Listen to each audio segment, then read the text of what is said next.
रावलपिंडी में 6 महीने के लिए पाकिस्तानी फौज को तैनात करने की वजारत दाखिला ने मंजूरी दी है, जिसके तहत फौज की 3 कंपनियां यानी कि तकरीबन 400 से 450 अहलकार तैनात किए जाएंगे। इसकी ज़रूरत क्या थी और ये क्यों किया गया है? सबसे पहला ख्याल ये जहन में आता है कि ये पाकिस्तान तहरीक इंसाफ के 27 सितंबर के लॉन्ग मार्च से निमटने के लिए कोई हिकमत अमली हो सकती है। ऐसा ही कुछ कहा नजम सेठी साहब ने अपने प्रोग्राम में कि ये पीटीआई वालों को डराने के लिए है कि एहतजाज कर लेना मगर पिंडी की तरफ ना आना। इसका इम्कान बहुत कम है। जब एहतजाज शुरू होगा तो उस टाइम पर चुप करके भी आप अपने एहलकार तैनात कर सकते थे।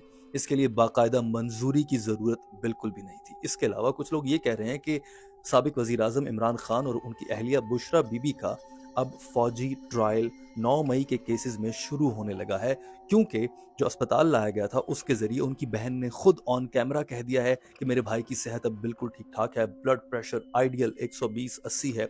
लिहाजा इमरान खान अब कोई बहाना नहीं कर सकेंगे कि देखो मैं बीमार हूं और मेरा फौजी ट्रायल किया जा रहा है। इस बात में भी ज्यादा दम नजर नहीं आता, क्योंकि एस्टेब्लिशमेंट की अब फौजी ट्रायल करने की ख्वाहिश बहुत हद तक कम हो चुकी है। लेकिन लोग कहते हैं कि जनरल फैज को भी पिंडी में रखा हुआ है, खान साहब को भी पिंडी में फौजी ट्रायल किया जाएगा, तो फिर जब फैसला सुनाया जाएगा तो लोग मुश्तिल हो जाएंगे।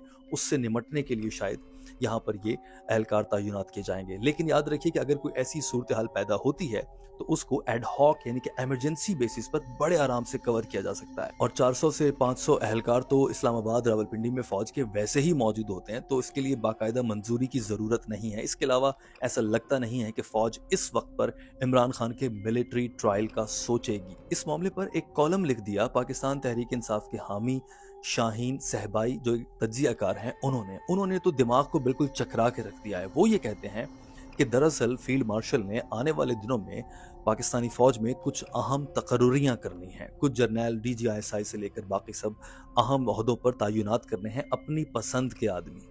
अब जब वो ऐसा करेंगे तो वो इस कोशिश में कई जर्नैलों को बाईपास करेंगे। जिनकी तरक्की बनती थी उनको नहीं देंगे, जिनकी नहीं बनती थी अपने मनपसंद को दे देंगे।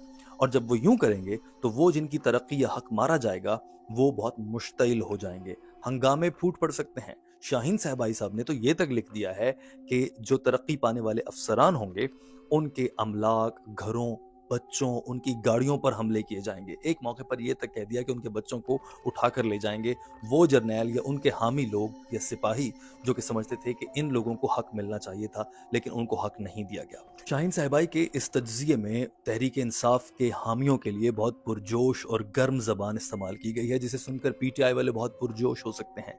लेकिन माजरत के साथ ये बात मावराए अकल लगती है और इंतहाई बड़ी नॉनसेंस महसूस होती है। लिहाजा इसका भी कोई इम्कान नहीं है।